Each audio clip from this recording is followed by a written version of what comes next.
नमो हरिहंताणं नमो सिद्धाणं नमो आय हरियाणं नमो वज्रायणं नमो लोये सव्वसाहुणं एषो पञ्चनमुक्कारो सव्वपापप्रणाशनो मङ्गलाणं च सव्वेसिं परममवै मङ्गलम् अज्ञानतिमिरान्धानां ज्ञानाञ्जनशलाकया चक्षुरुन्मीलितं येन तस्मै श्रीगुरुवे नमः।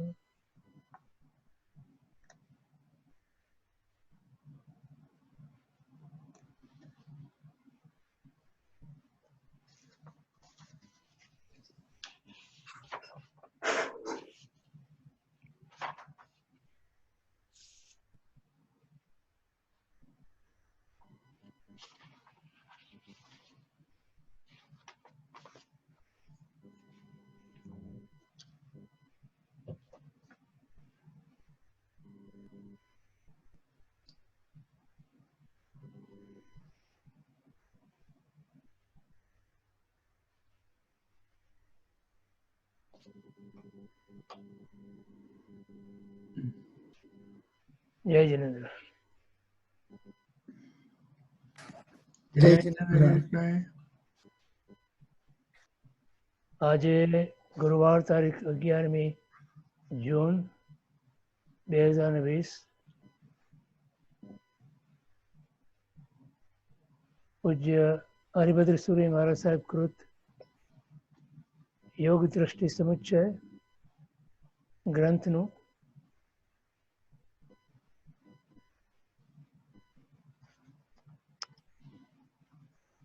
આપણી પાસે અત્યારે પંડિત મહારાજ, નાના પંડિત મહારાજ કહેવાતા હતા,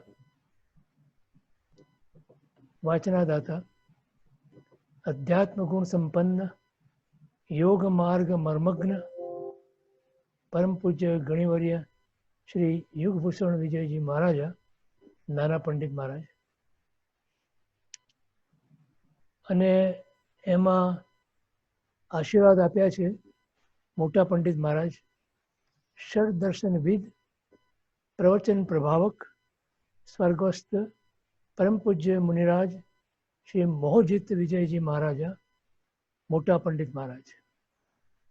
અને આ પુસ્તકની અંદર આ વ્યાખ્યાનનું સંકલન કર્યું છે પૂજ્ય સાધ્વી શ્રી લલિત પ્રભાશ્રીજી. અને સંવત 2527 વીર સંવત અને વિક્રમ સંવત 2057 ઈસવીસન 2001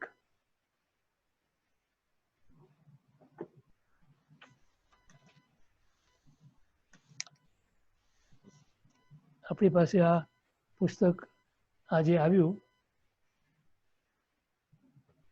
કોલંબસથી ભાઈ રાકેશભાઈ અને નેહા અને શૈલેષભાઈ એ બધાના સહકારથી આજે આ પુસ્તક અહીં આપણને પ્રાપ્ત થયું છે.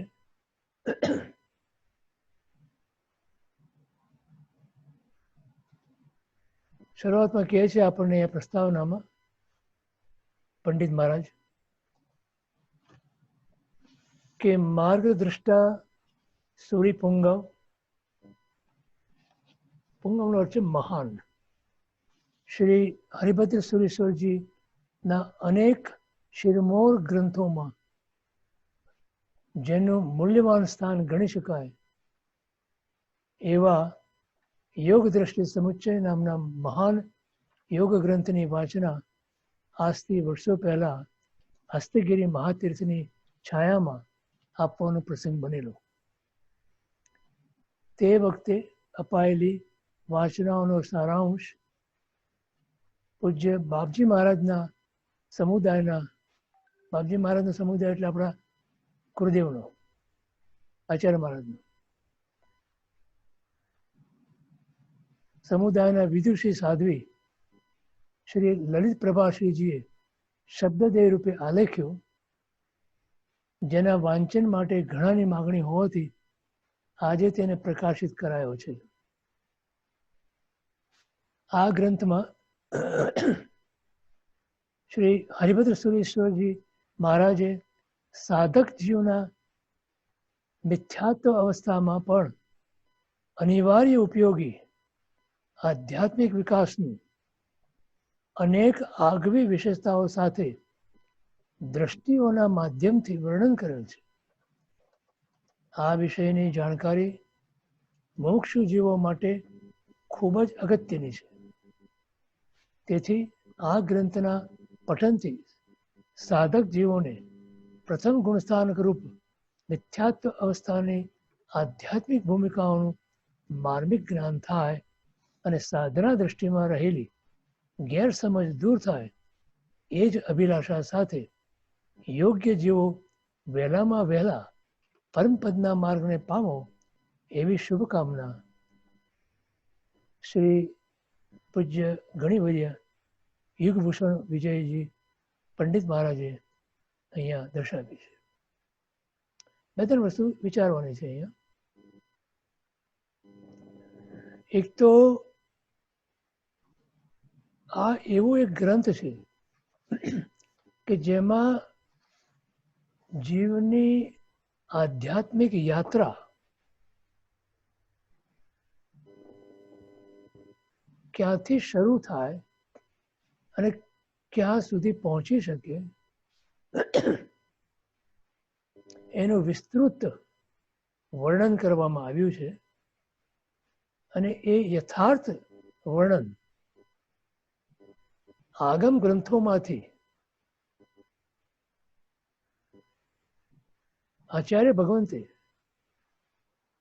હરિભદ્રેશ્વરી મહારાજ સાહેબે એનો નિચોડ નિતારીને આપણી ભાષા આપણને સમજાય એવી ભાષામાં પોતે આ ગ્રંથની રચના કરી છે. આમ જોવા જાઓ તો આ ગ્રંથ ઘણો મોટો છે. એના વિવેચનો ઘણા થયા છે. એમાં આપણે આ જે વિવેચન લઈએ છીએ એ ગુરુદેવે આપણને જેનો નિર્દેશ કરેલો, જેની આજ્ઞા કરેલી એ વિવેચન લીધું છે. બીજું વિવેચન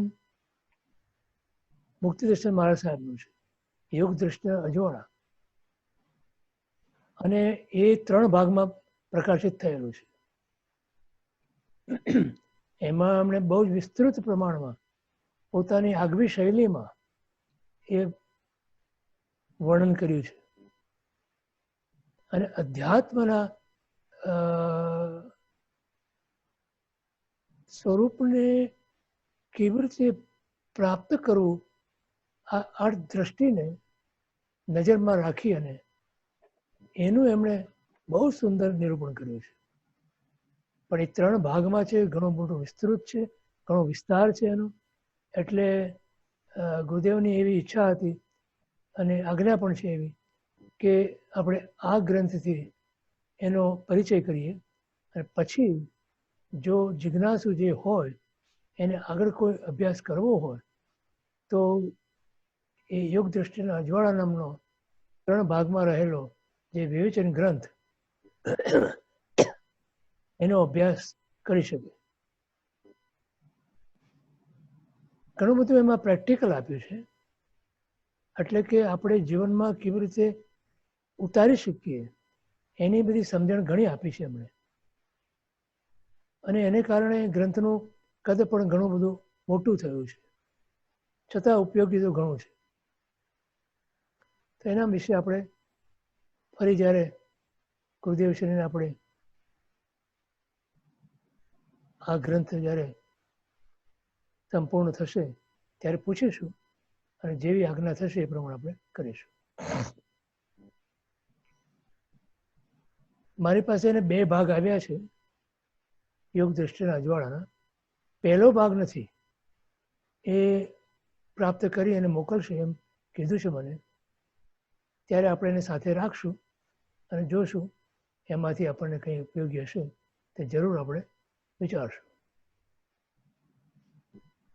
અને એ પહેલાં એના માટેની આજ્ઞા પણ આપણે ગુરુદેવ પાસેથી લઈશું. બીજું, જે જીવ સાધના માર્ગમાં પ્રવેશ કરે છે એ મિથ્યાત્વ સહિત હોય છે અને છતાં એને પ્રથમ ગુણસ્થાનક કીધું. મિથ્યાત્વને પણ પ્રથમ ગુણસ્થાનક કીધું. એટલે મિથ્યાત્વમાં રહેલો જીવ જ્યારે સાધક બને છે ત્યારે ગુણ પ્રાપ્તિનો એનો જે અભિલાષા છે, ગુણ પ્રાપ્તિની અભિલાષા છે, એ અભિલાષાના બળ ઉપર મિથ્યાત્વી હોવા છતાં એ જે સ્થાનમાં છે એ સ્થાનને પણ ગુણ સ્થાનક કીધું. આ બહુ માર્મિક વસ્તુ છે. એટલે આપણામાં હજી દોષો ઘણા છે, પરંતુ ગુણની પ્રાપ્તિની જો અભિલાષા હોય, ઈચ્છા હોય, ઝંખના હોય, પ્રાપ્ત કરવા જ છે, એને માટેનો સાધકનો પ્રયાસ હોય, પુરુષાર્થ હોય, તો મિથ્યાત્વમાં રહેલો એવો જીવ પણ પ્રથમ ગુણસ્થાનકમાં છે એમ કહેવાય છે. પ્રથમ દ્રષ્ટિમાં આવે એ પહેલા એક દ્રષ્ટિ છે ઓગ દ્રષ્ટિ. એમાંથી નીકળે અને પ્રથમ દ્રષ્ટિમાં આવે એ સાધક આગળ વધી શકે. તો પહેલા તો ઓગ દ્રષ્ટિને સમજવી પડે અને પછી આગળ વધી શકે. એટલે એક એ વસ્તુ છે. અને આધ્યાત્મિક વિકાસની જે આગવી વિશેષતાઓ છે એનું પણ આપણને જ્ઞાન થાય અને એ આપણા જીવનમાં પરિણમે. કોઈ પણ વસ્તુ જ્યાં સુધી પરિણામ ન પામે ત્યાં સુધી એ વસ્તુ આપણા ઉપયોગમાં આવી શકતી નથી કે આપણને કોઈ પ્રકારે લાભદાયી પણ બનતી નથી. તો આ ગ્રંથની અંદર આવી વિશેષતાઓ આપી અને આવી જાણકારી આપી અને એ 8 પ્રકારની દ્રષ્ટિના માધ્યમથી આપણને સમજાવવામાં આવે છે કે જેથી કરીને આપણે સમજી અને ગુણ અને દોષ એની પૂરી સમજ કેળવી અને દોષમાંથી કેવી રીતે આપણે દૂર થવું અને ગુણની પ્રાપ્તિ કેવી રીતે કરવી એ બધું જ આપણને આમાંથી પ્રાપ્ત થઈ શકે. પછી એવન પ્રથમ ગુણસ્થાનક રૂપ મિથ્યાત્વ અવસ્થાની જે આધ્યાત્મિક ભૂમિકા છે એનું પણ અહીંયા આપણને માર્મિક જ્ઞાન પ્રાપ્ત થાય છે કે જે જ્ઞાનના બળે આપણે આપણા પોતાનું જે અંદરનું પડેલું જ્ઞાન એને નિરાવરણ કેવી રીતે કરવું, આવરણ રહિત કેવી રીતે કરવું, પ્રગટ કેવી રીતે કરવું, એની પૂર્ણ જાણકારી, વિશેષ જાણકારી આપણે પ્રાપ્ત કરી શકીએ છીએ. અને આપણી સાધનાની અંદર, આપણી દ્રષ્ટિની અંદર, સાધના પ્રત્યેની દ્રષ્ટિની અંદર, સાધ્ય પ્રત્યેની દ્રષ્ટિની અંદર જે કોઈ પણ ગેરસમજો છે એ બધી જ ગેરસમજો આપણે આ ગ્રંથના માધ્યમથી દૂર કરી શકીએ. તો જો આટલું કરવાની આપણી તૈયારી હોય આટલું કરવાની આપણી અભિલાષા હોય, આ કરવાની આપણી ઈચ્છા હોય, આ કરવાની આપણી ઝંખના હોય, એવા બધા જીવોને આ ગ્રંથના સ્વાધ્યાયથી અવશ્ય આધ્યાત્મિક લાભ થશે એમ આપણને હરિભદ્ર સુરી મહારાજ સાહેબ તો કહે જ છે, પરંતુ એના વિવેચન કરતા પંડિત મહારાજ પણ કહે છે અને ગુરુદેવના આશીર્વાદ એ રીતે આપણને મળ્યા છે કે આપણે પણ એ પ્રાપ્ત કરીએ.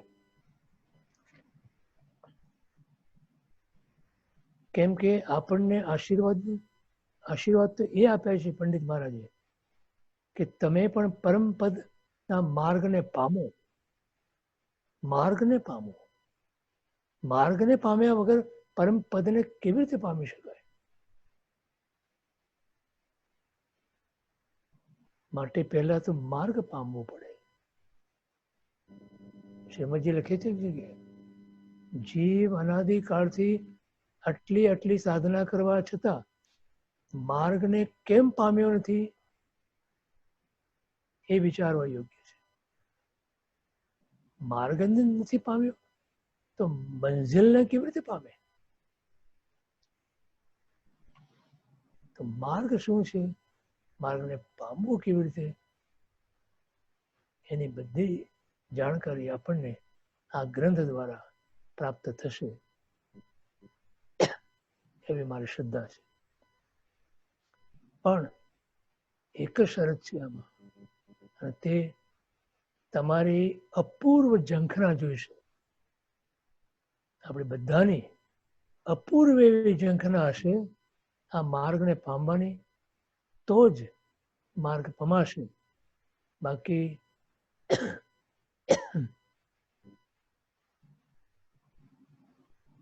એમ નહીં માની લેતા કે આપણને અત્યારે દેરાસરમાં આ સગવડતા નથી સ્વાધ્યાય આદિની, અને ઘરે બેઠા આપણને આ બધું મળે છે, માટે ઘરે બેસી અને આરામ ખુરશીની અંદર કે સોફાની અંદર લાંબા થઈને કે ઘડી ત્યાંથી ઉઠીને આડાવડા થઈને આપણે આ સાંભળીએ, એમાં તમારું ને મારું કાંઈ વળવાનું નથી. એ યાદ રાખજો. હમણાં જ મને કોઈનો પ્રશ્ન હતો ફોનમાં, એ કે આમાં થાય છે શું કે થોડી વાર થાય કે કંઈક યાદ આવે, ઘરનું કામ, ઘરમાં કંઈક કરવાનું બાકી રહે, એટલે ઊભા થઈ અને કરવા જાય, અને વળી પાછા આવીને બેસી જાય, વળી પાછા ઊભા થાય, વળી પાછા જાય.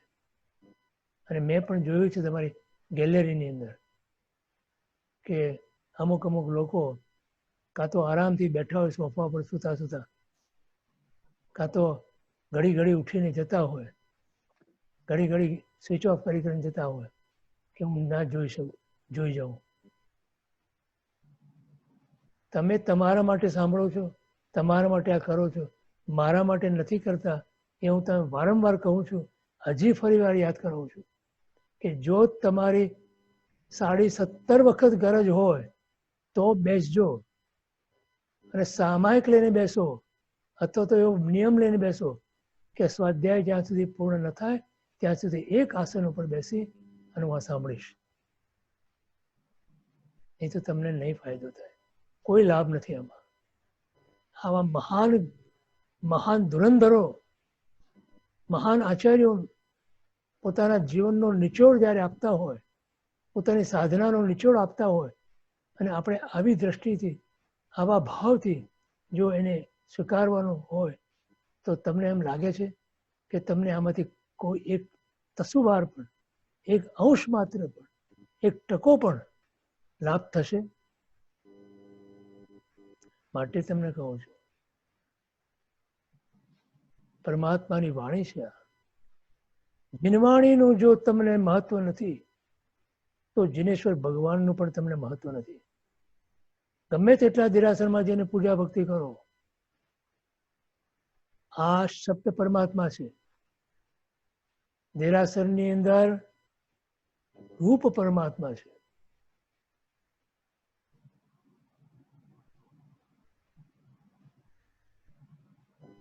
સાધુ સાધ્વી વેશ પરમાત્મા છે અને શ્રાવક શ્રાવિકાના અનુષ્ઠાનો અનુષ્ઠાન પરમાત્મા છે. માટે એક પણ એવા પરમાત્માની આશાતના જીવને માટે ભયંકર પરિણામ લઈ આવે છે. મિથ્યાત્વને ગાઢ કરે છે અને મિથ્યાત્વનું પાપ 18 પાપ સ્થાનકની અંદર મોટામાં મોટું પાપ છે, ગંભીરમાં ગંભીર પાપ છે. હિંસા કરતા પણ મિથ્યાત્વનું પાપ જીવને હિંસા કરવા પ્રેરે છે, માટે એના કરતા વિશેષ મોટું પાપ છે.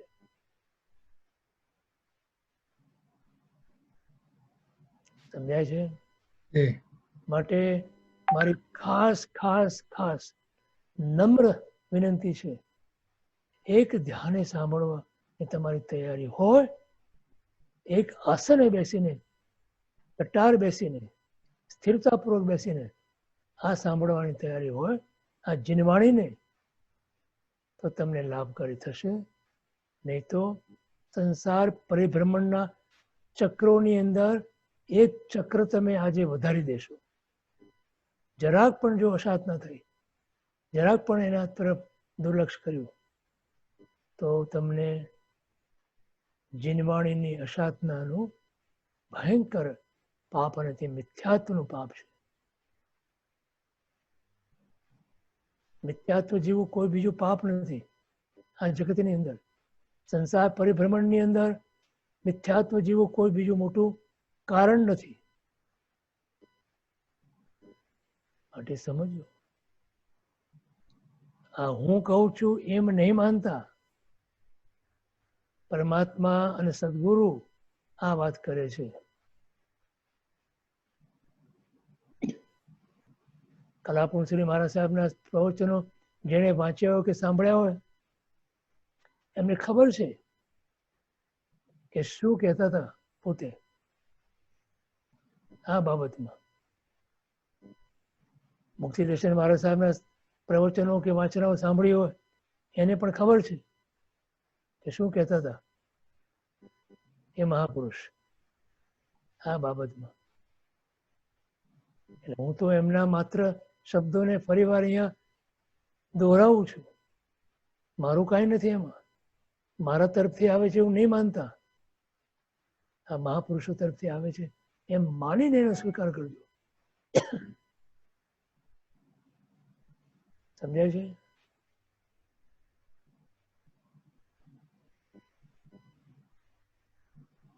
આપણે અગાઉ તો આ કરી ગયા 3 પાના પહેલા.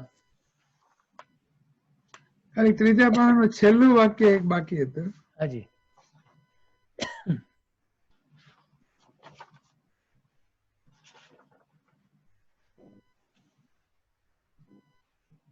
આપણે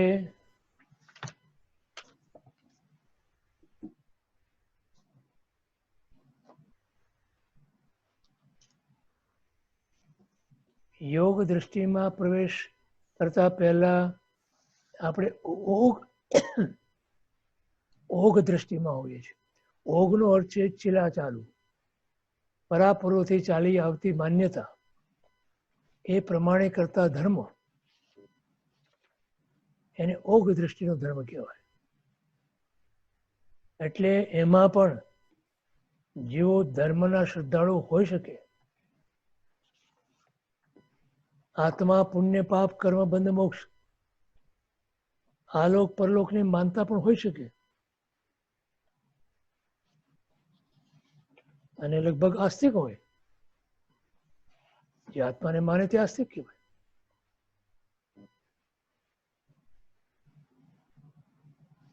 પરંતુ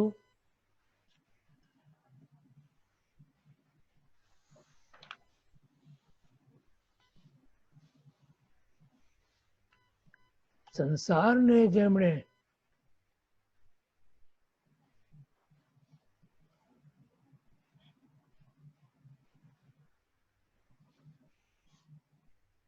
અભિનંદ્યો છે એવા જ હજી યોગ દ્રષ્ટિ કે યોગ માર્ગમાં પ્રવેશ પામી શકતા નથી. સંસારની રુચિ, સંસારના ભાવોની રુચિ, સંસારના પદાર્થોની રુચિ જ્યાં સુધી છે ત્યાં સુધી વૈરાગ્ય નથી, અને વૈરાગ્ય નથી ત્યાં સુધી યોગ માર્ગમાં પ્રવેશ પણ નથી.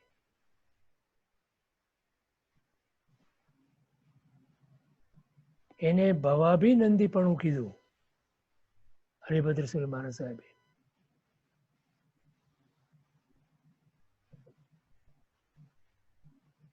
તો પહેલામાં પહેલું તો આ જ વિચારવાનું છે કે મને રુચિ ક્યાં છે મારી? આત્મામાં રુચિ થઈ છે કે હજી સંસાર અને સંસારના પદાર્થોમાં, સંસારની પ્રવૃત્તિમાં રુચિ છે? કરો એ જુદી વાત છે, અને રુચિ હોય કે રુચિ હોવી એ બહુ અલગ વાત છે.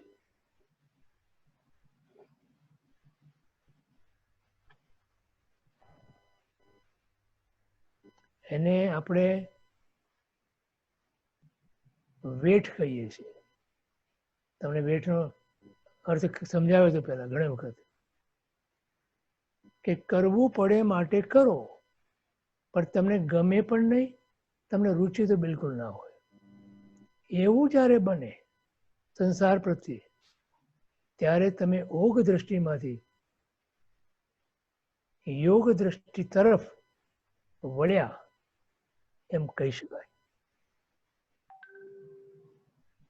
જો તો ઓગ દ્રષ્ટિમાંથી બહાર નીકળેલા જીવને પૂતગલના ભોગવટાના કોઈ પણ પૌદ્ગલિક સુખમાં, પછી તે ચક્રવર્તીનું સુખ હોય કે દેવલોકનું સુખ હોય,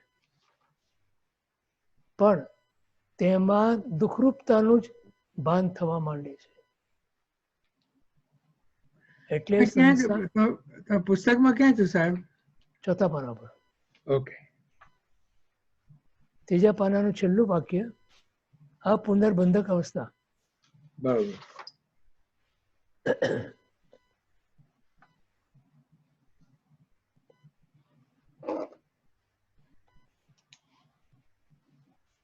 એ પહેલાના 3 સ્ટેજીસ તો તમને ખબર છે. આ પુનર્બંધક અવસ્થાના પહેલાના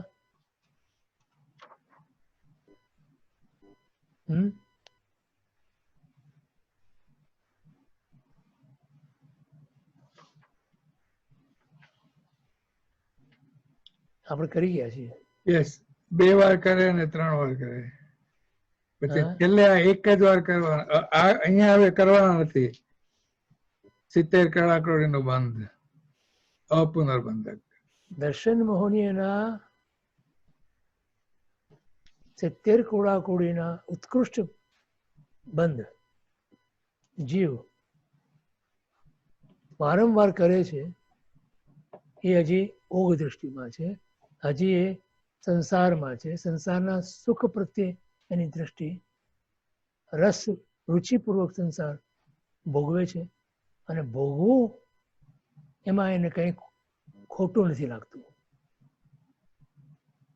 પુણ્યના ઉદય મને મળ્યું છે માટે મારે ભોગવવું, એમાં એને કાંઈ ખોટું લાગતું નથી.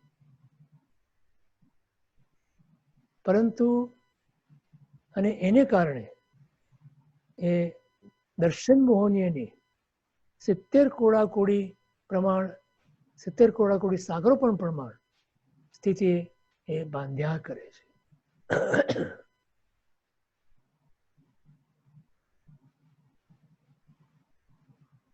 પછી જ્યારે એની આંખ ખુલે છે અને કંઈક આ માર્ગ તરફ વળે છે, ત્યારે આવી સ્થિતિ હવે ફરીવાર વારંવાર નહીં બાંધે, માત્ર 2 વખત બાંધે, એને દ્વિબંધક અવસ્થા કહેવાય.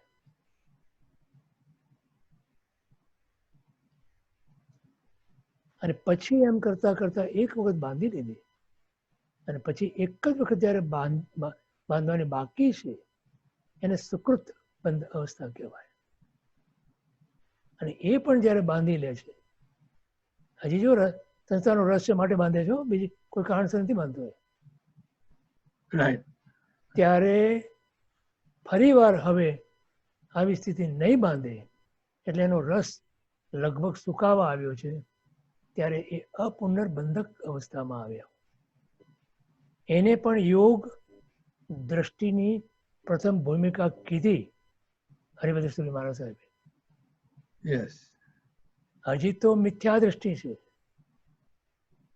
હજી કઈ સમ્યક દ્રષ્ટિ થયો નથી, પરંતુ એને સંસારની રુચિ એટલી બધી ઘટી ગઈ છે, સંસાર પ્રત્યેનો એનો વૈરાગ્યનો ભાવ એટલો બધો ઉજ્જવળ બન્યો છે કે હવે એ ફરીવાર દર્શન મોહનીયની, મિથ્યાત્વ મોહનીયની 70 કોડાકોડી સાગરોપણ પ્રમાણ સ્થિતિ નહીં બાંધે. એક અંતર કોડાકોડી થઈ જાય છે ને, હે એક અંતર કોડાકોડી થઈ જાય છે, એક એ કોડાકોડી પછી આવે. એ પછી આવશે. હા, એટલે હવે આવ્યો એ અપુનર્બંધક અવસ્થામાં.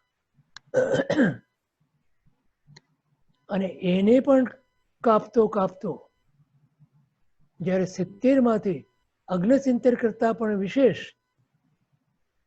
કોડાકોડી સાગરોપણ પ્રમાણ સ્થિતિ એને તોડી નાખી પોતાના પુરુષાર્થથી અને પરમાત્મા અને ગુરુના સાનિધ્યથી, એમના પ્રત્યેના પોતાના અહોભાવ, બહુમાન, આદરભાવ,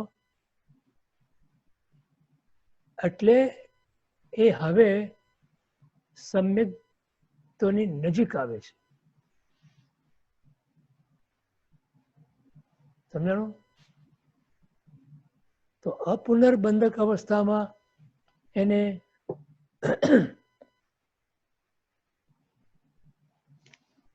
સંસારના કોઈ પણ સુખને આમાં દુઃખ જોવે છે. એ પંચસંસ્કારને કહેવા પ્રમાણે સંસારને દુઃખરૂપ જોવે છે, સંસારને દુઃખ ફલક જોવે છે, સંસારને દુઃખાનુબંધી જોવે છે. અને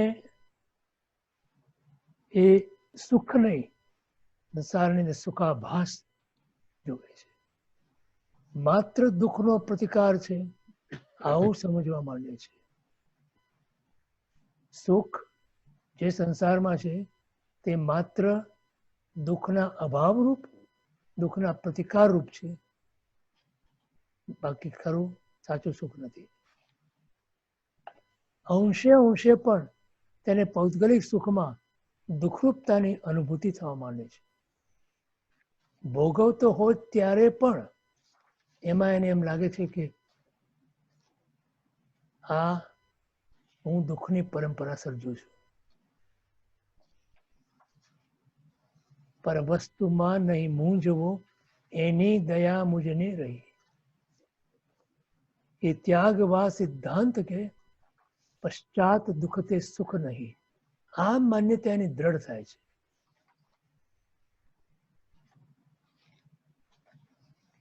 અને તાત્વિક વૈરાગ્યની પ્રાપ્તિ કહેવામાં આવે છે. તો અમારા બધા માટે આ પહેલી ટેસ્ટ વિચાર કરવાનો કે આપણને આવો વિચાર આવે છે કે નહીં. હા, બોલીએ. અહીંયાથી જ ધર્મની, યોગની, મોક્ષ માર્ગની શરૂઆત થાય છે. બોલો, તો જ્યાં સુધી સંસારની અંદર રસ છે ત્યાં સુધી ધર્મની શરૂઆત નથી એમ કે છે. તો આ બધા ક્રિયા કરીએ એનું શું? તમે જે ધર્મની ક્રિયાઓ કરી, પૂજા, ભક્તિ, તપ, શીલ, આ બધું શું? ત્યાગ, દાન, આ બધાનું શું? તો કે બધું પુણ્યના ખાતે જશે, આત્માના ખાતે નહીં જાય. તો જીવ શું કહે છે? કાંઈ વાંધો નહીં, પુણ્યના ખાતે જશે ને તો સારું છે ને, એટલું તો પાપના ખાતે તો નહીં જાય. સાચી વાત છે. પુણ્યના ખાતે જશે. પણ એ પુણ્ય જ્યારે ગમવા માંડશે ત્યારે એ જ પુણ્ય તમને પાપ કરતા અટકાવશે નહીં. સમજ્યું? વાત સમજાણી? જી એ પુણ્ય ગમવા માંડશે તમને તો તમને પાપ કરતા અટકાવી નહીં શકે. ગમે તેવું જબરજસ્ત પુણ્ય ભેગું કર્યું છે, પરંતુ એ પાપમાં જ પરિણમશે. બરોબર. येन केन प्रकारेण it will be the cause of દુર્દશા. જી શું કહે છે? જો આ અવસ્થાને અપુનર્બંધક અવસ્થા કહેવામાં આવે છે. અહીંયા તે એક મોટી સિદ્ધિ હાંસલ કરે છે. શું કરે છે?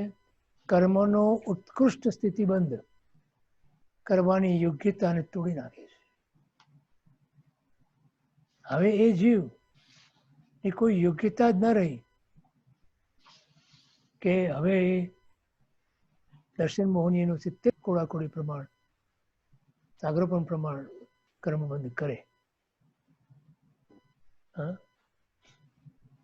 અર્થાત હવે પછી ક્યારેય પણ તે 70 કોડાકોડી આદિ ઉત્કૃષ્ટ સ્થિતિ ભવિષ્યમાં બાંધશે જ નહીં. જકાર સાથે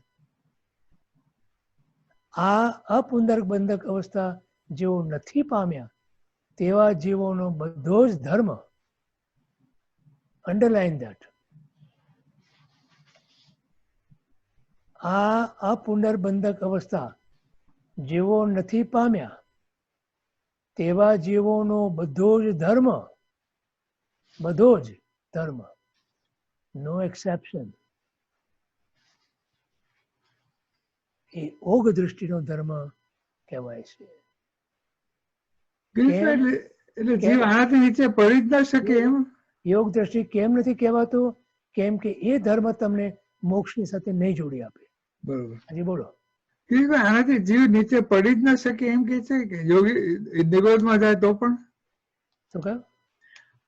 આનાથી પછી જીવ પડી જ ન શકે કોઈ દિવસ? અપુનર્બંધક અવસ્થા પછી જીવ ઊંચો ઊંચો જાય ખરા. આનાથી નીચે જાય ને?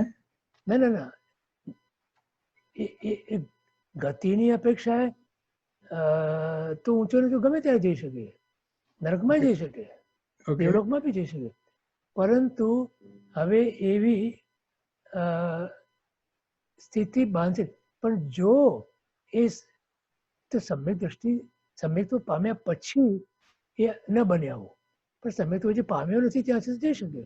પણ 70 કોડાકોડીનો કર્મબંધ ના બાંધે. હવે આ પુનર્બંધક અવસ્થામાં આવેલો જીવ હવે ક્યારેય પણ એના પોતાના અસ્તિત્વમાં કાળમાં 70 કોડાકોડી સાગરોપમ પ્રમાણ મિથ્યાત્વ મોહનીનું કર્મ એ બાંધે નહીં.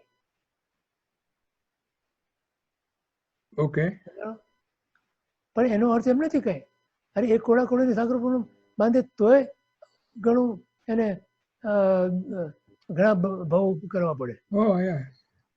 એટલે એ વાત નથી. પણ અહીંયા એને આગળ વધવા માટેની એક અમૂલ્ય એવી તક મળે છે. બરાબર. જો એ તકને ઝડપી લે તો એનો વિકાસ ઘણો સારી રીતે થઈ શકે. ખ્યાલ? હાજી. એવું નથી 70 કોડાકોડી ના બાંધે તો 60 કોડાકોડી નો બાંધે, 50 નું બાંધે, એ બી ઘણું મોટું છે. ઉત્કૃષ્ટ સ્થિતિ નથી બાંધતો કે જે 70 કોડાકોડી છે. બરાબર. ખ્યાલ આવે? હાજી.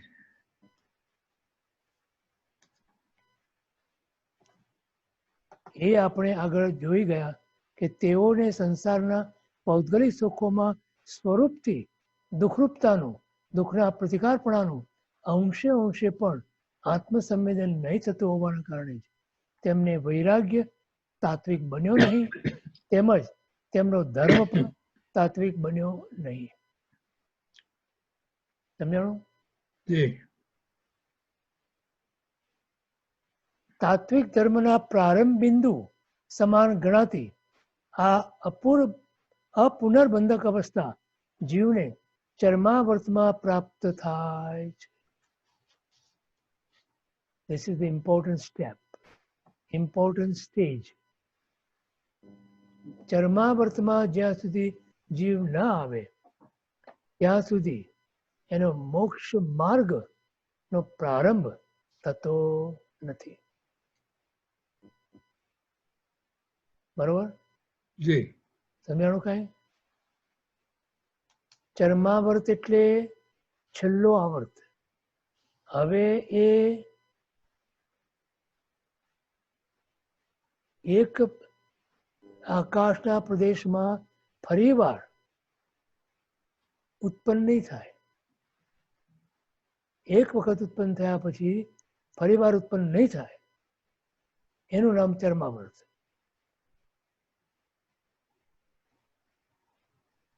સમજ્યા છે? મેં સમજાવી દીધું તમને ચરમાવર્ત કોને કહેવાય. યસ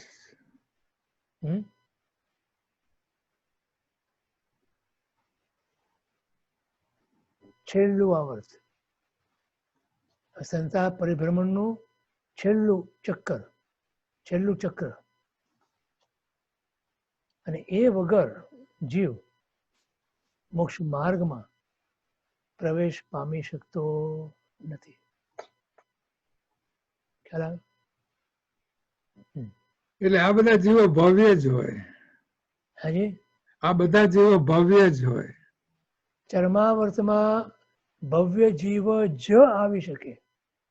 અને એટલું જ નહીં, એ બધા મોક્ષે જવાના જ છે. અને ચરમાવર્તમાં એક વખત જીવ આવ્યો એટલે એને મોક્ષ નિશ્ચિત સ્વરૂપે મળવાનો. પણ ચરમાવર્તનો કાળ ઘણો લાંબો હોઈ શકે. અનંતી અવસર્પિણી, અનંતી ઉત્સર્પિણી, અનંત આ કાળ ચક્રો છે. માટે બહુ રાજી થવા જેવું નથી કાંઈ. આસન્ન ભવ્યતા એ જ રાજી થવા જેવું છે કે જેની અંદર જીવ 15 ભાવથી વધારે કરતો નથી. એને આસન્ન ભવ્ય કહેવાય. બરોબર. સમજાણું? જી માત્ર ભવ્ય જીવ હોવું એટલું પૂરતું નથી. નિગોદમાં પણ ભવ્ય જીવો છે ઘણા. નિત્ય નિગોદમાં પણ ભવ્ય જીવો છે કે જે જીવો ક્યારેય પણ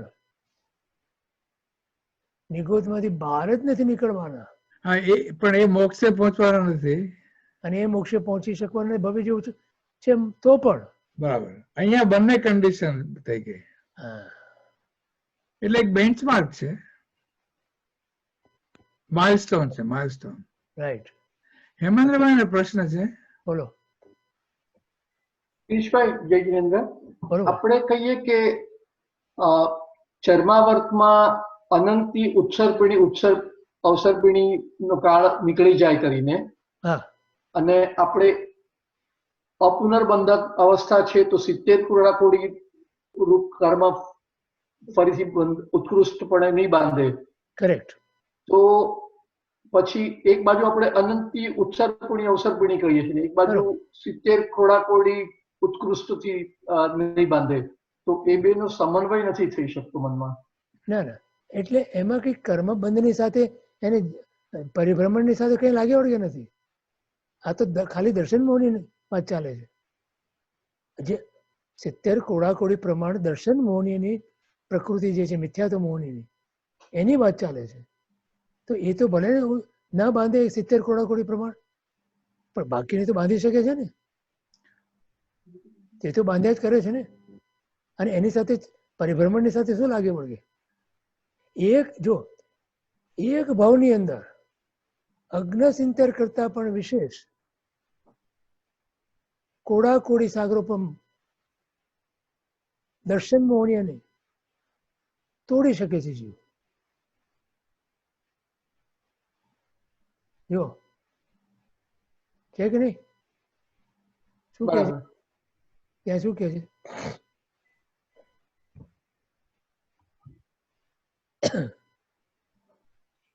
કોટી વર્ષનું સ્વપ્ન પણ જાગૃત થતા સમાય તેમ વિભાવ અનાદિનો જ્ઞાન થતા દૂર થાય. કેટલી સમય લાગે? એક સમય. તમે આ રૂમની અંદર કરોડો વર્ષ સુધીનો અંધારું હોય, પ્રકાશ થતા કેટલી વાર લાગે? એક સ્વિચ ઓન કરો અને પ્રકાશ થાય. આ એમ છે. તો અંતઃકુળાકુળી થયેલું મૌનીય કર્મ પણ એને તોડતા જીવને એક અંતર્મુહૂર્ત લાગે છે.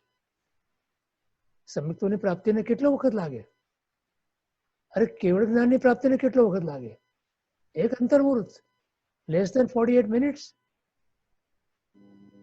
તો તમારે ભલે ને રહી અગ્નસિંતેરથી ઓછી કોડાકોડી સાગરો પ્રમાણ દર્શન મૌનીની સ્થિતિ ભલે રહી, તમને જ્ઞાન થયું કે હું આત્મા છું, તો એ એક અંતર્મુહૂર્તમાં તમારી તૂટીને ભસ્મીભૂત થઈ જાય છે અને જ્ઞાનનો પ્રકાશ જળ ઉઠે છે. સમજાણું? એની સાથે કઈ લાગે વળગે નહીં.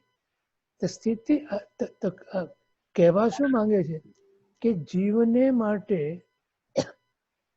માર્ગ પામવા માટે જેટલી તકલીફ છે એટલી એક વખત માર્ગ મળ્યા પછી મોક્ષ પામવા માટેની તકલીફ નથી. બરાબર. પણ પહેલું જ વાક્ય શું બોલ્યા એ? જીવને માર્ગ મળ્યો નથી એનું કારણ શું? જો 198 ના પત્રાંગમાં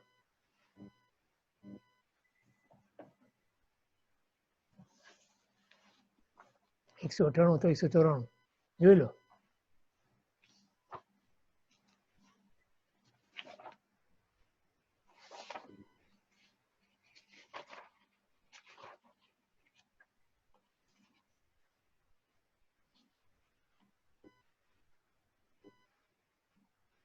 પહેલું જ વાક્ય કાં તો 194 છે, 198 છે.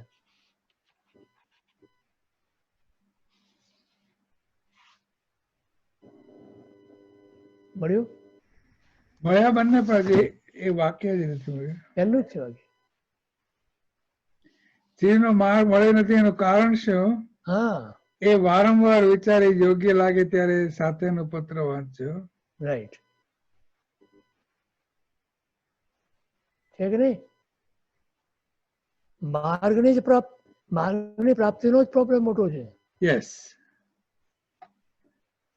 અને જે માર્ગ જીવને મળે છે ને, અને એ માને છે કે મને માર્ગ મળ્યો છે, ત્યાં જ એની મોટી ભૂલ છે. એ ભૂલ ત્યાં કરે છે ઓળખવામાં.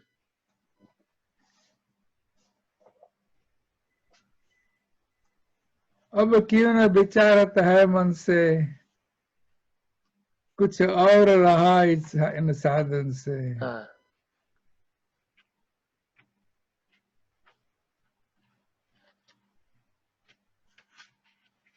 સૌ સાધન બંધન થયો. બધા સાધન બંધન રૂપ બન્યા છે અત્યાર સુધી, કેમ કે માર્ગની પ્રાપ્તિ નથી થઈ. બેસે છે હેમેન્દ્રભાઈ? હાજી હાજી ગિરીશભાઈ. હાજી. એટલે આપણને એ ચિંતા નથી. ચિંતા આ છે કે મારી રસ રુચિ ક્યાં છે? કેમ કે તમારો પુરુષાર્થ એ રુચિને જ અનુસરવાનો છે.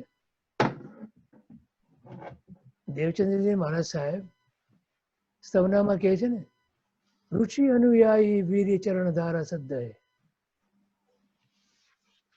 તમારી જે દિશામાં રુચિ હશે તે દિશામાં જ તમારો પુરુષાર્થ પડવાનો. રુચિ નહીં હોય તો તમારો પુરુષાર્થ એ દિશામાં વળવાનો નથી, નથી અને નથી.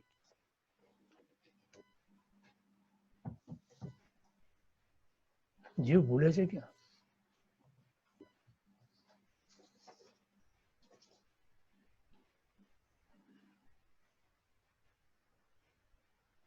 અને સ્વચ્છંદથી જીવ ક્યારેય પામ્યો નથી, પામતા. અરે ગૌતમ સ્વામીના આમ આટલા બધા આપણે ભક્તો છીએ અને ભજીએ છીએ અમને, હા, પણ માગીએ છીએ શું બેસતા વર્ષના દિવસે? એમની લબ્ધિ, બોલો, જોયું એમની ભક્તિ નહીં, એમની લબ્ધિ માનીએ છીએ, માગીએ છીએ. આપણે? તમે જોયું, વિચાર્યું કે ક્યાં જીવ ભૂલે છે અને ક્યાં જીવ ફસાય છે, ક્યાં જીવની રુચિ છે? ગૌતમ સ્વામીની લબ્ધિ મળજો, એમની ભક્તિ નહીં. Right. ભગવાન પ્રત્યે જે નિષ્કારણ ભક્તિ હતી એમની, પૂર્ણપણે જે સમર્પણ હતું,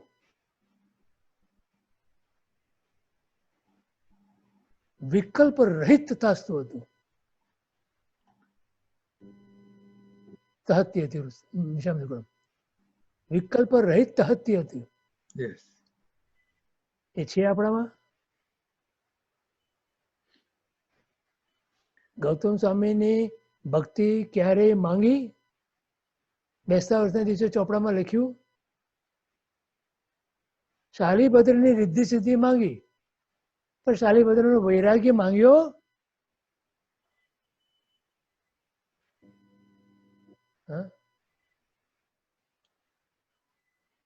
કમલનાથ સ્ટેજનું સૌભાગ્ય માંગ્યું અને ત્યાગ માંગ્યો?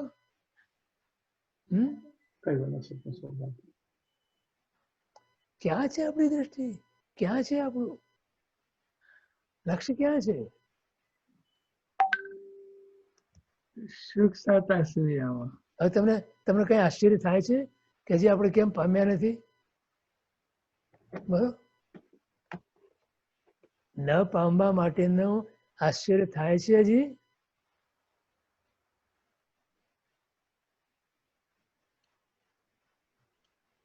એટલે ત્યાં લખ્યું કે જીવને માર્ગ મળ્યો નથી, એ વારંવાર વિચારી અને પછી સાથેનો પત્ર વાંચજો,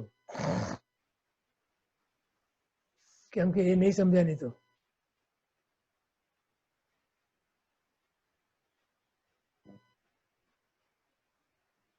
સ્વચ્છંદ મત આગ્રહ તજી વર્તે સદગુરુ લક્ષ, સમકિત તેને ભાગ્યું કારણ ગણી પ્રત્યક્ષ.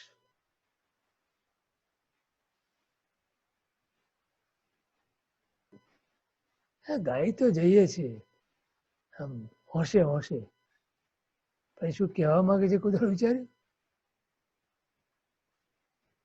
How does it apply to me? એમ વિચાર્યું?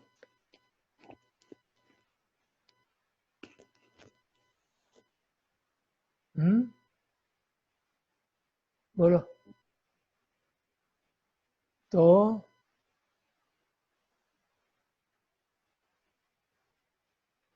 ધર્મને તાત્વિક બનાવવો પડશે, વૈરાગ્યને તાત્વિક બનાવવો પડશે, પણ એ પહેલા એને સાત્વિક બનાવવો પડે, સત્વશાળી બનાવવો પડે. આપણામાં રહેલા સત્વને પ્રગટ કરવું પડે. એના માટે એને બાધક જે તત્વો છે એ દૂર કરવા પડે, પહેલા ઓળખવા પડે, એને દૂર કરવા પડે. અને દૂર થાય પછી એ તાત્વિક બને, સાત્વિક બને, તાત્વિક બને. તત્વ દ્રષ્ટિએ એટલે કે નિશ્ચય દ્રષ્ટિએ, આત્મદ્રષ્ટિએ, આત્માના મૂળ સ્વરૂપની દ્રષ્ટિએ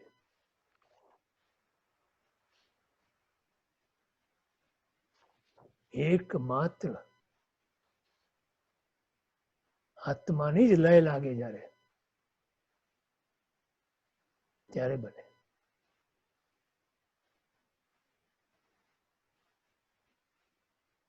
ચોવીસ કલાકમાં 1 કલાક 2 કલાક કરો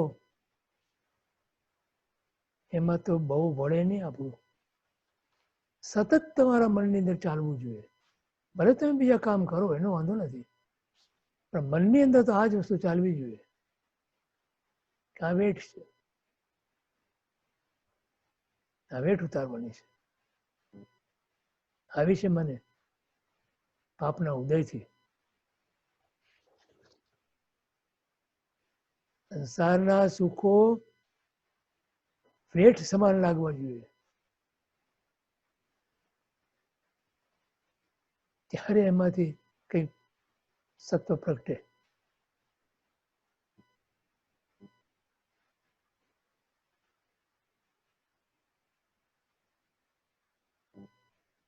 ઘણા વર્ષો પહેલા રીડર્સ ડાયજેસ્ટમાં એક લેખ આવ્યો હતો.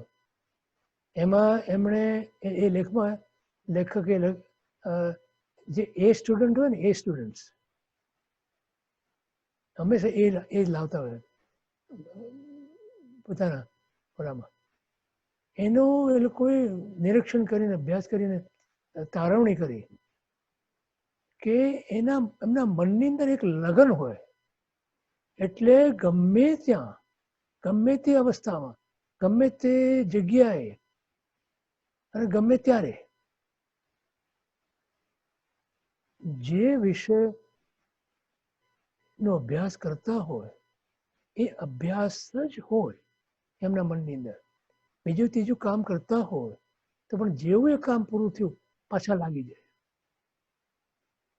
આ એ સ્ટુડન્ટની એક ખૂબી અને ખાસિયત હતી. અને એ લોકો એમાં આ વર્ણન કર્યું તેનું. તો ત્યારે મને એમ લાગ્યું કે જો જીવને પામવું હોય તો આવી લગન જો લાગે, આવી લગ્ન લાગે તો અવશ્ય પામી શકે. બેનને જેટલો ટાઈમ મળે, 1 કલાકનો ટાઈમ મળ્યો ક્યાંય બી કામ કરતા કરતા, તો સિદ્ધિ સામાયિક લગ્ન લાગે. પછી ગમે ત્યારે ઉઠ્યા હોય, સવારના 3:30-4 વાગે ઉઠ્યા હોય તો પણ એમ નહીં કે લાવો ત્યારે થોડો આરામ કરી લો. ક્યારેય મેં એમને જોયા નથી એ રીતે આટલા વર્ષોમાં.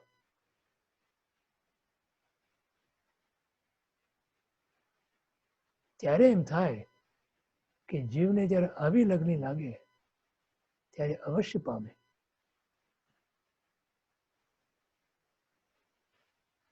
એવા જીવને કોઈ રોકે નહીં. કોણ રોકી શકે બોલો? કોઈ નહીં. તમે જ તમારા દુશ્મન છો અને તમે જ તમારા મિત્ર બની શકો છો. આચારાંગ સૂત્રની અંદર પરમાત્મા પ્રભુ મહાવીર પોતે ફરમાવે છે કે હે આત્મન, તું તારો મિત્ર છે, તું તારો દુશ્મન છે. અપાય મિત્ર અપાય. આત્મા જ પોતે પોતાનો મિત્ર છે, આત્મા જ પોતે પોતાનો દુશ્મન છે. આપણો કોઈ બીજા મિત્ર પણ નથી ને કોઈ દુશ્મન પણ નથી. એ કહે છે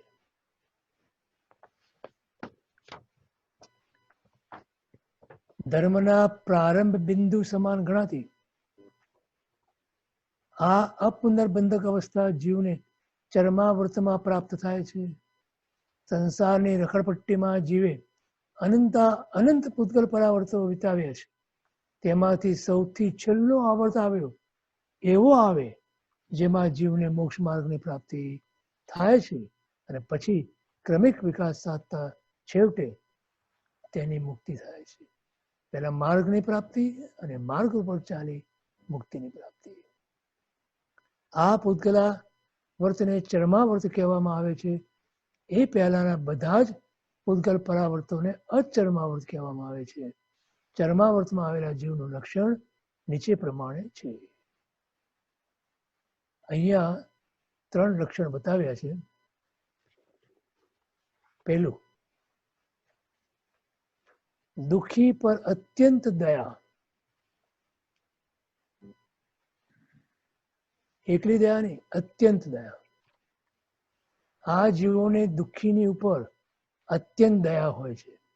અત્યંતનો અર્થ છે સાનુબંધ. અંદરના ભાવથી આવેલી, આત્માના ભાવથી આવેલી આ દયા એટલે અનુબંધ સહિતની હોય. અનુબંધ કરે ને કરે. અર્થાત તેઓ માત્ર દ્રવ્ય દયામાં રાચતા નથી, પણ સાથે સાથે ભાવ દયાના પરિણામને સ્પર્શેલા હોય છે. આત્માના ભાવથી અંદરથી દયા આવતી હોય છે. થોડા સમય પૂરતું દુઃખ ટાળવાની ઈચ્છા એ નિર્ણુબંધ દયા છે. કોઈકનું દુઃખ જોયું તમે અને થોડા સમય માટે એ દુઃખ દૂર કરવા તમે પ્રયત્ન કર્યો તો નિરનુબંધ દયા કહેવાય. જ્યારે સતત અંદરથી એ ભાવ પ્રગટ થતો હોય એ સાનુબંધ દયા છે.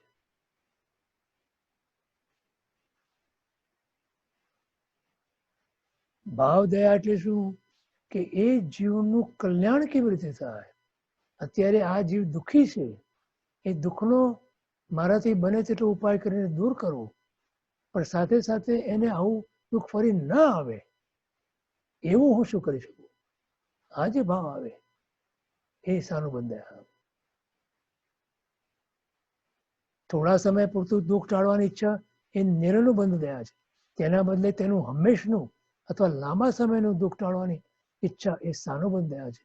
આ દયામાં સામા જીવના માત્ર તાત્કાલિક દુઃખનો વિચાર નથી હોતો, પણ પરિણામોનો પણ વિચાર હોય છે.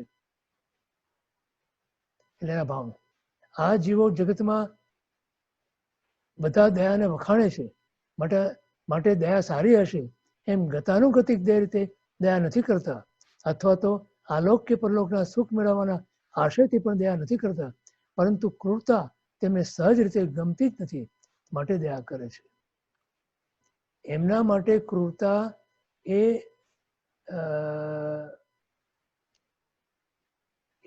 એનો ભાવ એ અંદર પ્રગટ જ ના થઈ શકે, આવી જ ના શકે. અને એવી જે અંદરની દયાનો ભાવ એ સાનુબંધ દયા. તો અહીંયા દાખલો આપ્યો છે.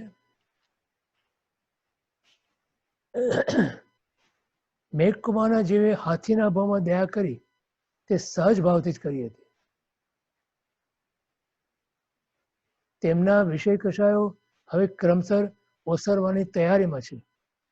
ટૂંક સમયમાં જ વિતરાગતાના પરિણામને સ્પર્શવાની તૈયારીવાળા આ જીવો છે. તેથી સામાન્ય લોકો જેને સૂક્ષ્મ કહીને કાઢી નાખે છે, જેનું કોઈ ખાસ મહત્વ આપતા નથી, તેવી સૂક્ષ્મ દયા પણ આ જીવોને ગમતી હોય છે. ખ્યાલ આવ્યો? આ પહેલું અત્યંતનો આ અર્થ છે.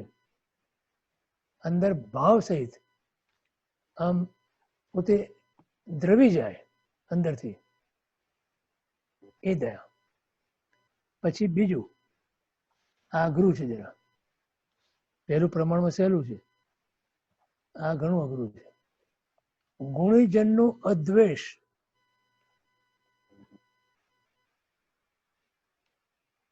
ગુણથી ભરેલા ગુણીજને દેખી હૈયું મારું નૃત્ય કરે.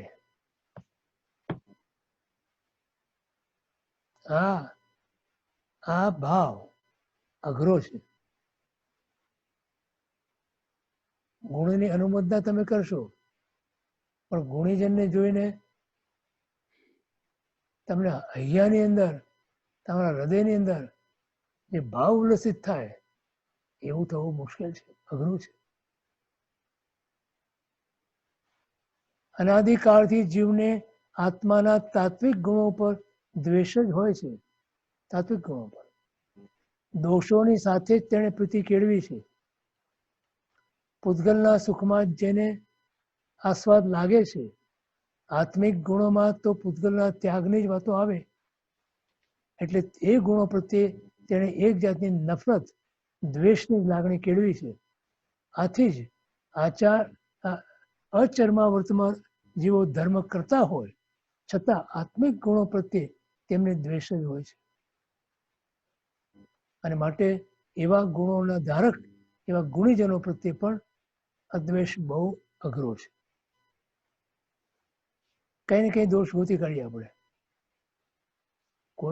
કોઈનો ગુણ કહેતો હોય તો આપણા મનની અંદર એ જીવ પ્રત્યેના ગુણને બદલે એનામાં રહેલો કોઈ દ્વેષ અરે દોષ એ નજર સમક્ષ આવે, અને પછી આપણે એ જ વિચારીએ વાત કહીએ કે તમે આને વખાણ તો કરો છો પણ આ જોયું તમે એનું એમ.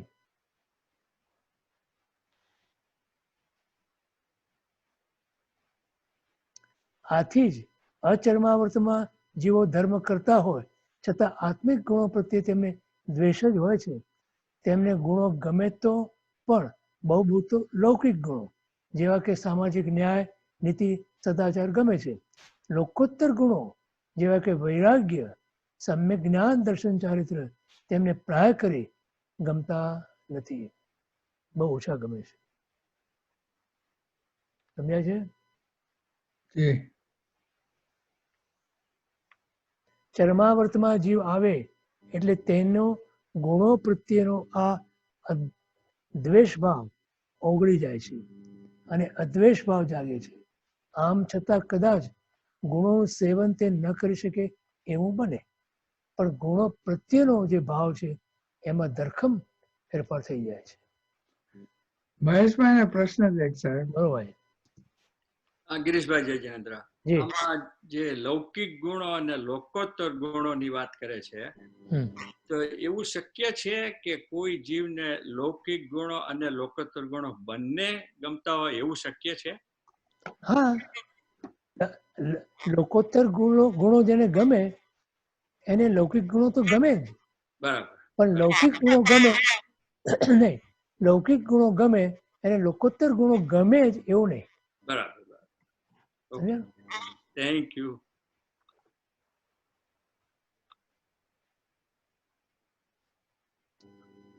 જો ગુણો ગમવા અને ગુણોનું સેવન આપણે કરીએ એ બેમાં ઘણો ફરક છે.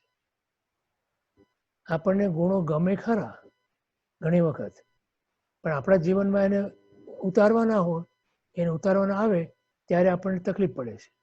આપણે જલ્દી નથી કરી શકતા, સહેલાઈથી નથી કરી શકતા આપણે. સમજાણું? ત્રીજું લક્ષણ ઔચિત્યનું સેવન. ઔચિત્ય ઉચિત, જે કંઈ ઉચિત હોય, જે કંઈ સર્વમાન્ય ઉચિતતાને ધારણ કરતું હોય એવું એના જીવનમાં હોય. એટલે ચરમાવર્તમાં આવેલ જીવ પ્રાય કરીને ઔચિત્યનું પાલન કરનાર હોય. પ્રાય એટલા માટે કે ક્યારેક ક્યારેક એવું ન પણ બને. કોઈક જીવને રુચિ હોવા છતાં નિકાચિત કર્મના કારણે પાલન ન કરી શકે એવું પણ બને, માટે ત્યાં પ્રાય કીધું. માટે અહીં પ્રાય શબ્દનો પ્રયોગ કર્યો છે. ભગવાનની પ્રાથમિક કક્ષાની આજ્ઞા માર્ગાનુસારીના 35 ગુણરૂપ છે. બોલો, આ 35 ગુણ આપણને ખ્યાલ છે એનો? તો એ પહેલા વિચારવાના અને એમાંથી વિચારો કે મારામાં આમાંથી કેટલા ગુણો છે. ન હોય તો મારે આમાંથી ગુણો પ્રાપ્ત કરવા છે, ગુણવાન બનવું છે, તે 35 ગુણોનો અભ્યાસ કરવો. એ ગુણો તે ઔચિત્યના પાલનરૂપ જ છે. ચરમાવર્તી જીવો આ 35 ગુણોનું પ્રાય પાલન કરનારા જ હોય છે. દીન, અનાથ આદિ દરેક પ્રત્યે તેમનું ઉચિત જ વર્તન હોય છે. કોઈ પણ ક્ષેત્રમાં આ જીવો જાય તો તે બધાથી જુદા પડે છે. ઔચિત્ય સેવનના કારણે તેમનો કરેલો ધર્મ પણ દીપે છે અને વ્યવહારમાં પણ તેમના ઔચિત્ય સેવનમાં જરાય ખામી હોતી નથી. આ ઔચિત્ય સેવન, આ માર્ગાનુસારીપણાનું લક્ષણ. સમજાણું? જી.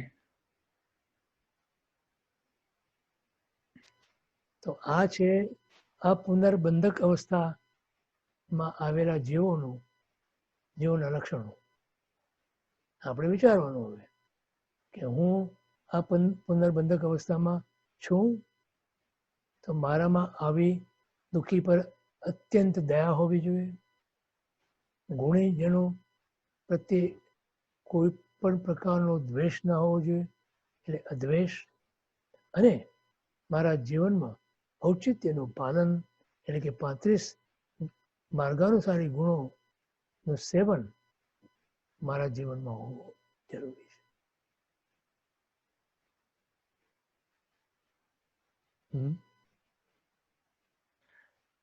હવે એમાં ઘણામાં તો પેલામાં જ દાંડી ઉડી જાય. ન્યાય સંપન્ન ન્યાય સંપન્ન વૈભવ યસ, એ પહેલું છે. એમાં ટેક્સમાં ચોરીને એ બધું કાંઈ ન કરાય.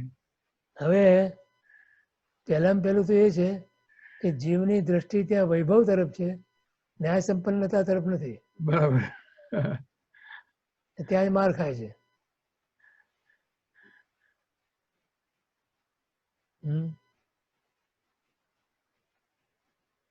બરોબર છે. હવે કોઈ પ્રશ્નો?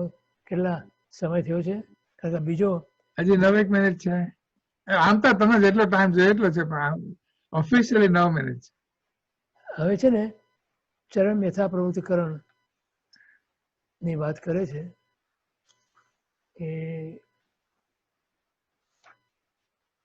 અને આપણે બુક વિશે થોડી અનાઉન્સમેન્ટ પણ કરવી છે. હા, બસ તો એ કરો હમણાં, પછી આવતી વખતે લઈશું ચરમ યથા પ્રવૃત્તિ. ઓકે.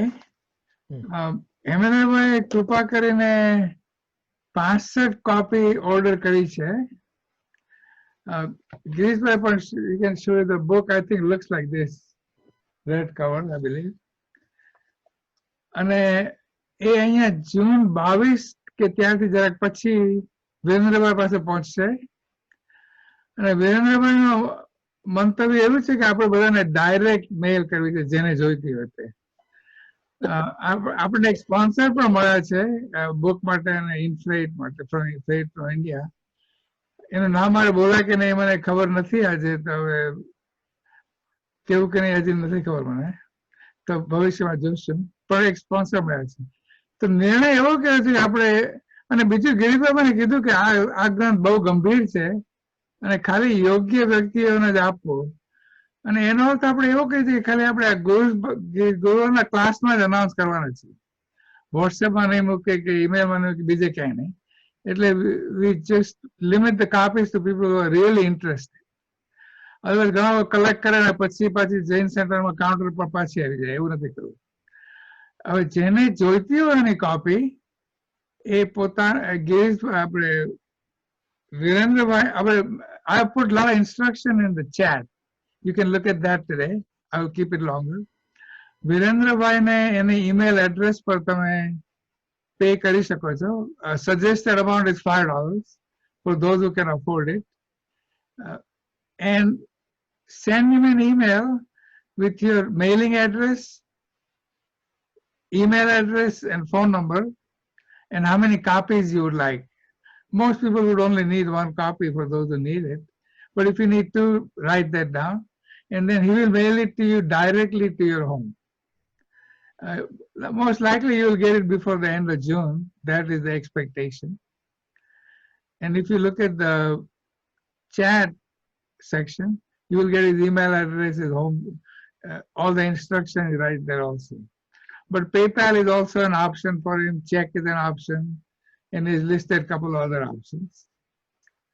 Okay. So, એ પ્રમાણે તમારો ઓર્ડર કરજો. કોઈ પ્રશ્ન હોય એમાં તમારે પૂછી લ્યો.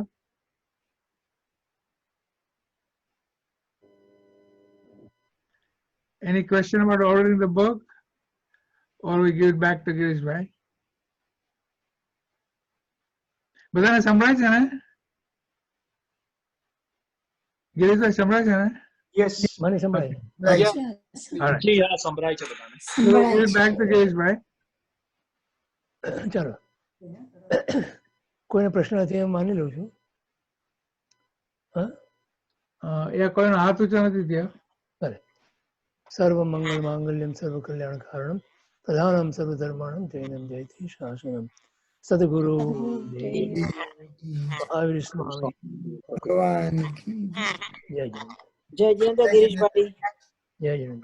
જય જિનેન્દ્ર, જય ગિરીશભાઈ. જય જિનેન્દ્ર ગિરીશભાઈ. જય જિનેન્દ્ર.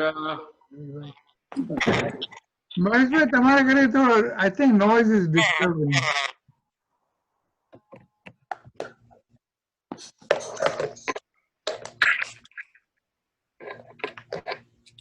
જય જયંત લીલા. જય જિનેન્દ્ર ગિરીશભાઈ પ્રણામ. જય જિનેન્દ્ર. જય જિનેન્દ્ર ગિરીશભાઈ. જય જિનેન્દ્ર ગિરીશભાઈ. પગે લાગુ છું. રંજન હરી બોલો. જય જિનેન્દ્ર ગિરીશભાઈ. જય જિનેન્દ્ર હા ગિરીશભાઈ. નરેન્દ્રભાઈ ચારુ. જય જિનેન્દ્ર. જય જિનેન્દ્ર. જય જિનેન્દ્ર રમેશભાઈ. જય જિનેન્દ્ર ગિરીશભાઈ. જય જિનેન્દ્ર. આલ્ફા. જય જિનેન્દ્ર ગિરીશભાઈ. જિનેન્દ્ર. જય જય જિનેન્દ્ર ગિરીશભાઈ. યોગેશ કોણ? જય જિનેન્દ્ર ગિરીશભાઈ, ચંદ્રકાંત અને સ્મિતા. હા ચંદ્રકાંતભાઈ અને સ્મિતા. જય જિનેન્દ્ર. જય જિનેન્દ્રભાઈ. વંદન કરું. જય જિનેન્દ્ર. બીના અને હસેન્દ્ર. જય જિનેન્દ્ર. જય જિનેન્દ્ર પાય લાગુ.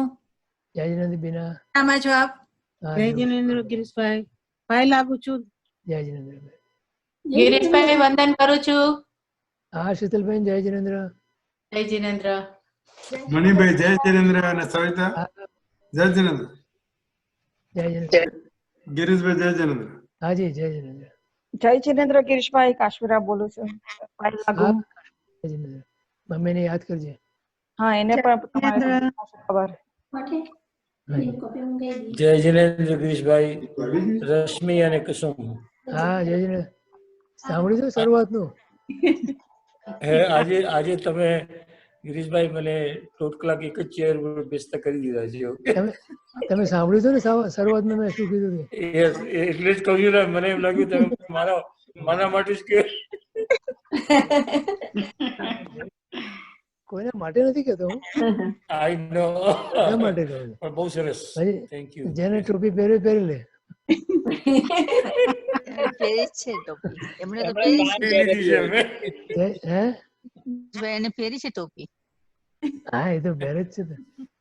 જય જિનેન્દ્ર ગિરીશભાઈ. યોગેશ અને સૌરભ. જય હા જય જિનેન્દ્ર યોગેશ સર. પ્રણામ કરું છું. જય જિનેન્દ્ર. હા જય જિનેન્દ્ર સર. જય જિનેન્દ્ર ગિરીશભાઈ. જય જિનેન્દ્ર. મિતા જય જિનેન્દ્ર. જય જિનેન્દ્ર. ગિરીશભાઈ પ્રણામ. જિનેન્દ્ર પગે લાગુ છું. જય જિનેન્દ્ર. સાતામાં છો ને આપ? હા દેવગઢ છે. જય જિનેન્દ્ર ગિરીશભાઈ. માતા. હા માલા. જય જિનેન્દ્ર. જય જિનેન્દ્ર ગિરીશભાઈ. જય જિનેન્દ્ર. જિનેન્દ્ર ગુરુજી. આનંદ અને યોગી. હા આનંદમાં રહેજે યોગી.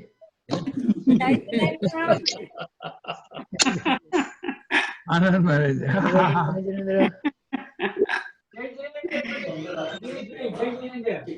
જય જિનેન્દ્ર બેન. જય જિનેન્દ્ર ગિરીશભાઈ. સાતામાં છો ને? હા જય જિનેન્દ્ર મમ્મી. જય જિનેન્દ્ર. ગિરીશભાઈ જય જિનેન્દ્ર. પ્રદીપ બોલું છું. હા જય જિનેન્દ્ર પ્રદીપ. કે વાત છે. Good good. જય જિનેન્દ્ર ગિરીશભાઈ. હા જય જિનેન્દ્ર ગિરીશભાઈ. કોણ દેખાતું નથી કોઈ? જિનેન્દ્ર. કોણ? અંજના બોલું. હો અંજના. જય જિનેન્દ્ર. ના દેખાય નહીં એટલે. ના જય જિનેન્દ્ર. જરાક અંધારું છે ને હા હવે એટલે. હવે હવે પ્રકાશમાં આવો. પ્રકાશમાં. અંધારામાંથી પ્રકાશમાં આવો. બરોબર. જય જિનેન્દ્ર અંકલ. હા નિકિતા અને પ્રકાશમાં. હા હવે આવ્યો. જય જિનેન્દ્ર નિકિતા અને અંકિત. બરોબર. જય જિનેન્દ્ર અંકલ. શાતામાં છો? શ્રીધર અને રૂપા. હા રૂપા અને શ્રીધર. જય જિનેન્દ્ર. જય જિનેન્દ્ર. પ્રણામ. પ્રણામ. હા કરુબેન. ગિરીશભાઈ. પગે લાગુ છું. જય જિનેન્દ્ર. તમે સાતામાં? આ તમારી કૃપા. સારું છે. સારું. જય જિનેન્દ્ર ગિરીશભાઈ બોલું છું. હા જય જિનેન્દ્ર. શરૂઆતમાં હતા તમે? આજે ટોટલ બેસ્યા જ છું અહીંયા. હા એ પહેલેથી છે. તમારે સૂચના બી આપવાની હતી ને એટલે સારું કર્યું તમે બેટા. પ્રદીપભાઈ થી વાત થઈ હતી બધી. હા બસ બરોબર. એટલે માટે બહુ સરસ. જય જિનેન્દ્ર ગિરીશભાઈ. હા લીલાબેન. જય જિનેન્દ્ર. સુખ સાતામાં? હા બસ સુખ સત્તામાં. ધર્મલા બસ. સરસ સરસ. બધા બરાબર. Good good. વેરી આ ગુડ. એ દીક્ષા પૂનમે બરાબર છે લંડનમાં. અચ્છા હા બરોબર સરસ. હા હા સારું સારું. હા લોકોનું તો કામ કંઈ ચાલુ જ છે. હા યા યા જય જિનેન્દ્ર ગિરીશભાઈ હા પ્રણામ. નવીનભાઈ જય જિનેન્દ્ર.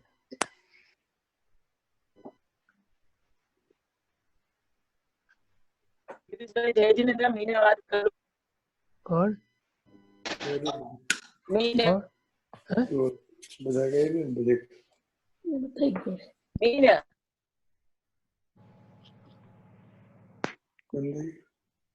હા દીના જય જિનેન્દ્ર. મીના શેઠ છે ગિરીશભાઈ. ફોન પર છે કે વિડીયોમાં? મીના શેઠ ક્યાં છે? એનો અવાજ આવે છે ખબર નહીં એ થતી નથી. એ કદાચ ખાલી ફોન પર હોય. એકદમ ક્લિયર ના આવ્યો પણ એને છેલ્લી બોલી ને એ મીના શેઠ હતી. મીના હતી કે દીના? હિના દીના? ના દીનાબેન નતા મીના નેહાબેન પણ છે હોય તે. દીના હમણાં આવી હતી. હા દીનાબેન તો બોલી ગયા હતા. જય જિનેન્દ્ર ગિરીશભાઈ. હા દીના જય કાંઈ જિનેન્દ્ર. લાગુ છું. હાજી સાતામાં છો? હા દેવગુરુ પ્રસાદ. તમે સાતામાં છો? હા દેવગુરુ પ્રસાદ. જય જિનેન્દ્ર ગિરીશભાઈ પ્રણામ. જય જિનેન્દ્ર તું હતી? અહીંયા જ છું. અચ્છા અચ્છા. આપ સાતામાં? હા દેવગુરુ પ્રસાદ. સાતામાં રહેજો. હાજી. પ્રણામ અને જય thank you Jinendra very much પ્રદીપભાઈ. તેજસ. જય જિનેન્દ્ર યસ.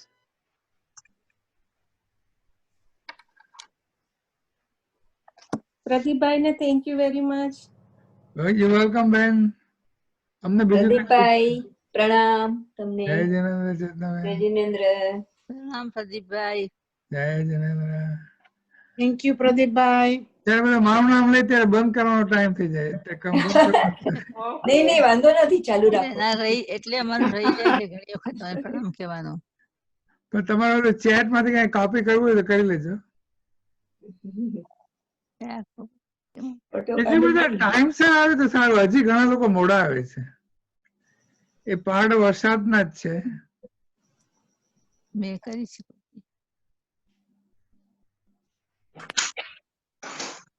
તો પાછું ગિરીશભાઈ ને આપી દઈએ. જી હા. હા ગિરીશભાઈ ને ગોતવા પડશે પછી. આવી મળી ગયા. ચાલો આવજો. ગિરીશભાઈ you have the last word. ચાલો બધાને જય જિનેન્દ્ર અને સાતામાં રહેજો બધા. પછી મળીએ રવિવારે. જય જિનેન્દ્ર. તમે પણ સાતામાં રહેજો. રવિવારે 11 વાગે છે ને? હા રવિવારે 11 વાગે છે ને? હા યસ. ઓકે બરાબર. તો અમે બંધ કરીએ છીએ હવે બધું. હાજી હાજી.